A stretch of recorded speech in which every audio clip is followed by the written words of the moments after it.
सबसे पहले AI in agriculture में हमारे ध्यान में आया कि डेटा इज़ वेरी इंपॉर्टेंट और आपको हर क्रॉप की एसओपी बनानी आवश्यक है, जो बाकी जगह भी आपको आवश्यक है।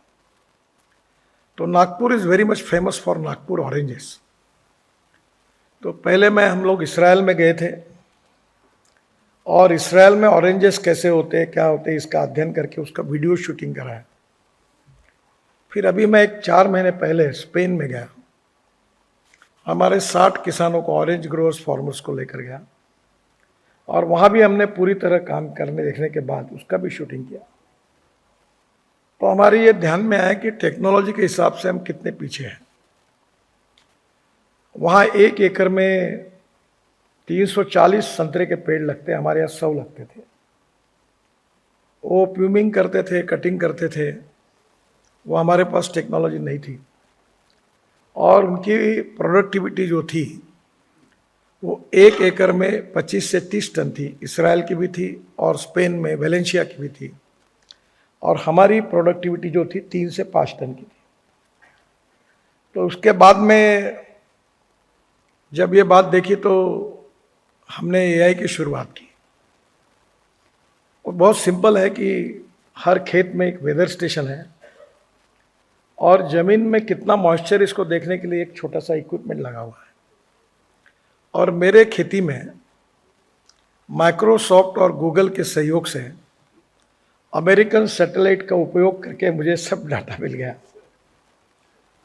अब भी ऐसा है कि हमारे मोबाइल फ़ोन पर अभी शुरुआत हो रही है कि हमें पता चलता है कि अभी पहले उसकी एसओपी बहुत इम्पोर्टेंट है। अभी शुगर केन मेरे यहाँ, अब आप यूपी के ज़्यादा हो तो मेरे यहाँ 88 टन गन्ना यानी 880 क्विंटल एकड़ में हुआ और बारामती में अभी जो उन्होंने किया वो 150 टन है, 1500 क्विंटल हुआ एआई से। तो उसका कारण उन्होंने उसकी एसओपी तैयार की, डाटा कलेक्शन किया और सैटेलाइट से अब हमको पता चलता है कि 8 दिन के बाद कौन सा डिसीज आने वाला है, क्रॉप में कौन से फर्टिलाइज़र की अब ज़रूरत है, पानी कितना लगेगा, कब पानी की ज़रूरत है, एवरीथिंग इज अवेलेबल और वो मोबाइल फ़ोन पे अलर्ट आता है। अब मैंने हमारे खेती पर, मेरी पत्नी भी खेती देखती है, ये मेरी पैशन है क्योंकि हमारे यहाँ 10,000 किसानों ने आत्महत्या की। तो ये इस फील्ड में ये कैसे रुके, इसके लिए मैं अनेक सालों से काम कर रहा हूँ। और जब ये काम करे तो हमारे यहाँ तुअर लगाई थी हमने, वो ऑर्गेनिक थी, तो मुझे 1 एकड़ में 15 क्विंटल हुई।